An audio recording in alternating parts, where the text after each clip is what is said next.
Dating app ನಲ್ಲಿ meet, OYO room ನಲ್ಲಿ rape, ಚಾಟಿಂಗ್ dating ಎಲ್ಲ ಆದ್ಮೇಲೆ ರೂಮ್ ನಲ್ಲೇ ಮೀಟ್. ಆಪ್ ನಲ್ಲಿ 1 ವರ್ಷದಿಂದ ಯುವಕ ಮತ್ತು ಮಹಿಳೆ ಸಂಪರ್ಕದಲ್ಲಿದ್ರು.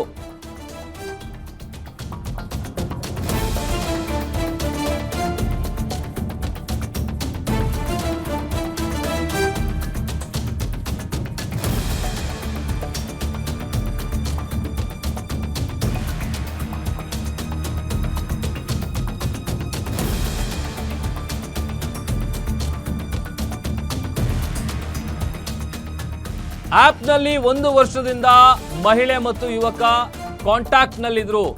ರೆಸ್ಟೋರೆಂಟ್ ನಲ್ಲಿ ಊಟ ಮಾಡಿ ಓಯೋ ರೂಮ್ಗೆ ಯುವಕ ಕರ್ಕೊಂಡು ಹೋಗಿದ್ದ.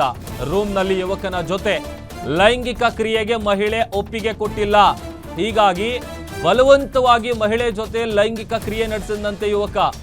ಮರುದಿನ ವೈದ್ಯಕೀಯ ತಪಾಸಣೆ ಮಾಡಿಸಿ ಕಂಪ್ಲೇಂಟ್ ಕೊಟ್ಟಿದ್ದಾಳೆ ಮಹಿಳೆ. ಇನ್ಸ್ಟಾಗ್ರಾಮ್ನಲ್ಲಿ ಕೆಟ್ಟ ಅಭಿರುಚಿ ಬಗ್ಗೆಯೂ ಕೂಡ ಚಾಟಿಂಗ್ ನಡೆದಿತ್ತು. ಒಬ್ರಿಗೊಬ್ರು ಫೋಟೋ ವಿಡಿಯೋಗಳೆಲ್ಲ ಕೂಡ ಟ್ರಾನ್ಸ್ಫರ್ ಮಾಡ್ಕೊಂಡಿದ್ರು. ಅವ್ರು ಇವ್ರಿಗೆ ಕಳಿಸೋದು, ಇವ್ರು ಅವ್ರಿಗೆ ಕಳಿಸೋದು. ಪರಿಶೀಲನೆ ಬಳಿಕ ಮಹಿಳೆ ಕಂಪ್ಲೇಂಟ್ ಅನ್ನ ಕೊಟ್ಟಿದ್ರು. ಆ ಕಂಪ್ಲೇಂಟ್ ಏನಿದೆ ಅದು ಸುಳ್ಳು ಅಂತ ಪ್ರೂವ್ ಆಗಿದೆ. ಒಪ್ಪಿಗೆಯಿಂದ ಶುರುವಾದ ಸಂಬಂಧ ನಿರಾಸೆಯಲ್ಲಿ ಅಂತ್ಯ ಆಗಿದೆ. ಈ ಸಂಬಂಧದ ದೂರು ಅಪರಾಧ ಅಲ್ಲ ಅಂತ ಕೋರ್ಟ್ ಅಭಿಪ್ರಾಯಪಟ್ಟಿದೆ. ಮಹಿಳೆ ದಾಖಲಿಸಿದ್ದ ಎಫ್ಐಆರ್ ಅನ್ನ ಹೈಕೋರ್ಟ್ ರದ್ದುಪಡಿಸಿದೆ. ನ್ಯಾಯಮೂರ್ತಿ ಎಂ ನಾಗಪ್ರಸನ್ನ ಅವರಿದ್ದ ಹೈಕೋರ್ಟ್ ಪೀಠ ಪಟ್ಟಿರುವಂತಹ ಅಭಿಪ್ರಾಯ ಇದು. 1 ವರ್ಷಗಳ ಕಾಲದಿಂದ ಇನ್ಸ್ಟಾಗ್ರಾಮ್ನಲ್ಲಿ ಪರಿಚಯ ಆಗುತ್ತೆ, ಒಬ್ರಿಗೊಬ್ರು ಚಾಟಿಂಗ್ ಮಾಡ್ತಾರೆ, ಅದಾದಮೇಲೆ ಮೀಟ್ ಮಾಡಬೇಕು ಅಂತೇಳಿ ಮೀಟ್ ಆಗ್ತಾರೆ. ರೆಸ್ಟೋರೆಂಟಲ್ಲೆಲ್ಲ ಭೇಟಿಯಾಗಿ ಊಟ ಮಾಡಿ ಅದಾದಮೇಲೆ ಓಯೋ ರೂಮಿಗೆ ಕರ್ಕೊಂಡು ಹೋಗಿದ್ದಾನೆ ಆತ. ಅಲ್ಲಿ ಹೋದ ಮೇಲೆ ಆತ ಬಲವಂತವಾಗಿ ನನ್ನ ಜೊತೆ ಲೈಂಗಿಕ ಕ್ರಿಯೆ ನಡೆಸಿದ್ದಾನೆ ಅಂತೇಳಿ ಕಂಪ್ಲೇಂಟನ್ನು ಕೊಟ್ಟಿದ್ಲು ಮಹಿಳೆ. ಮತ್ತಷ್ಟು ಡೀಟೇಲ್ಸ್ ಕೊಡ್ತಾರೆ ನಮ್ಮ crime bureau head SK Manjunath ದೂರವಾಣಿ ಸಂಪರ್ಕದಲ್ಲಿ ಜಾಯ್ನ್ ಆಗಿದ್ದಾರೆ. ಮಂಜುನಾಥ್, ಆ್ಯಪ್ನಲ್ಲಿ ಪರಿಚಯ ಆಗಿರುತ್ತೆ, 1 ವರ್ಷದಿಂದ ಪರಿಚಯ ಇರ್ತಾರೆ, ಆಮೇಲೆ ಈಗ ಮಹಿಳೆ ಕೊಟ್ಟಂಥ ಕಂಪ್ಲೇಂಟ್ ಏನಿದೆ ಅದು ಸುಳ್ಳು ಅನ್ನುವಂಥ ಅಭಿಪ್ರಾಯವನ್ನು ಹೈಕೋರ್ಟ್ ಪೀಠ ವ್ಯಕ್ತಪಡಿಸಿದೆ. ಡೀಟೇಲ್ಸ್ ಕೊಡ್ತಾ ಹೋಗೋದಾದ್ರೆ ಏನು ನಡೆದಿತ್ತು?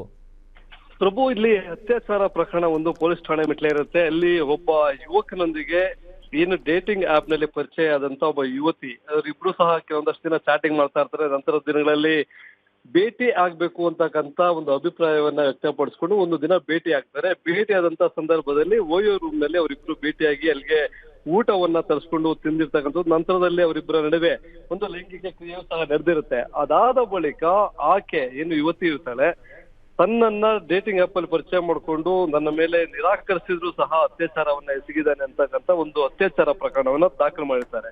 ಇಲ್ಲಿ ಅತ್ಯಾಚಾರ ಪ್ರಕರಣ ದಾಖಲು ಮಾಡ್ಕೊಂಡಿದ್ದಂತ ಬಳಿಕ ಈತ ಏನು ಅರೆಸ್ಟ್ ಆಗ್ತಾರೆ. ಅರೆಸ್ಟ್ ಆಗಿದ ನಂತರ ಒಂದು ಏನು ಆ ಸಂದರ್ಭದಲ್ಲಿ ಪ್ರಾಥಮಿಕವಾಗಿ ನ್ಯಾಯಾಂಗ ಬಂಧನಕ್ಕೆ ಒಪ್ಪಿಸಲಾಗುತ್ತೆ.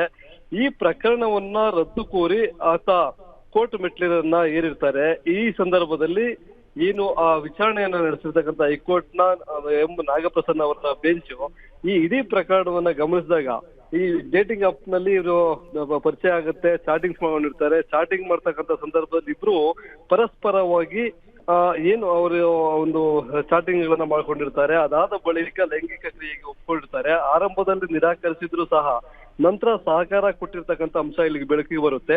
ಹೀಗಾಗಿ ಇಲ್ಲಿ ಒಂದು ಮೊದಲಿಗೆ ಒಪ್ಪಿಗೆಯಿಂದ ಇಲ್ಲಿ ಅವರಿಬ್ಬರ ನಡುವೆ ದೈಹಿಕ ಸಂಪರ್ಕ ಆಗಿದೆ. ಬಳಿಕ ನಿರಾಸೆಯಿಂದ ಈ ಒಂದು ಅಥವಾ ಏನೋ ಒಂದು ಡಿಮ್ಯಾಂಡ್ ಅನ್ನ ಮಾಡಿರ್ತಾರೆ. ಆ ಡಿಮ್ಯಾಂಡ್ ಅನ್ನ ತೀರಿಸದೇ ಇದ್ದಂತ ಸಂದರ್ಭದಲ್ಲಿ ಈ ರೀತಿಯಾದಂತ ಒಂದು ಅತ್ಯಾಚಾರ ಪ್ರಕರಣವನ್ನ ದಾಖಲು ಮಾಡಲಾಗಿದೆ. ಇದರಲ್ಲಿ ಯಾವುದೇ ರೀತಿಯಾದಂತ ಉರುಳಿಲ್ಲ ಅಂತಕ್ಕಂತ ಒಂದು ಅಭಿಪ್ರಾಯವನ್ನ ವ್ಯಕ್ತಪಡಿಸಿ ಯುವಕ ಏನು ಅತ್ಯಾಚಾರ ಪ್ರಕರಣದ ಒಂದು ಆರೋಪವನ್ನ ಎದುರಿಸ್ತಾ ಇದ್ದ, ಆತ ಪ್ರಕರಣವನ್ನ ರದ್ದು ಕೋರಿ ಏನು ಅಧ್ಯಯನ ಸಲ್ಲಿಸಿ ಅದಕ್ಕೆ ಸಮ್ಮತಿಯನ್ನ ಕೊಟ್ಟು ಆತನ ವಿರುದ್ಧ ದಾಖಲಾಗಿದಂತ ಒಂದು FIR ಅನ್ನ ರದ್ದು ಮಾಡಲಾಗಿದೆ. ಇಲ್ಲಿ ನಾವು ಗಮನಿಸೋದಾದ್ರೆ ಇಲ್ಲಿ ಸಾಕಷ್ಟು ಪ್ರಕರಣಗಳು ಇದೇ ರೀತಿಯಾಗಿ ದಾಖಲು ಮಾಡ್ತಾ ಇರ್ತವೆ. ಇದಕ್ಕೆ ಈ ಒಂದು ಅಭಿಪ್ರಾಯವನ್ನ ವ್ಯಕ್ತಪಡಿಸಿ ಇವತ್ತು ಪ್ರಕರಣ ಏನ್ ರದ್ದಾಗಿದೆ. ಇಂತಹ ಸುಳ್ಳು ಪ್ರಕರಣಗಳು ಮುಂದೆ ರದ್ದಾಗುವಂತ ಒಂದು ಎಕ್ಸಾಂಪಲ್ ಇದೇ ಒಂದು ಆದೇಶವನ್ನ ಇಟ್ಕೊಂಡು ಮುಂದಿನ ಪ್ರಕರಣಗಳಲ್ಲಿ ಸುಳ್ಳು ಆರೋಪಗಳನ್ನ ಮಾಡಿ ಈ ರೀತಿಯಾಗಿ ದಾಖಲಾಗತಕ್ಕಂಥ ಪ್ರಕರಣಗಳು ರದ್ದಾಗೋದಕ್ಕೆ ಇದೊಂದು ತಾಜಾ ಉದಾಹರಣೆ ಅಂತ ಹೇಳ್ಬೋದು. ಥ್ಯಾಂಕ್ ಯು ಮಂಜುನಾಥ್ ನಿಮ್ಮೆಲ್ಲ ಡೀಟೇಲ್ಸ್ಗಾಗಿ.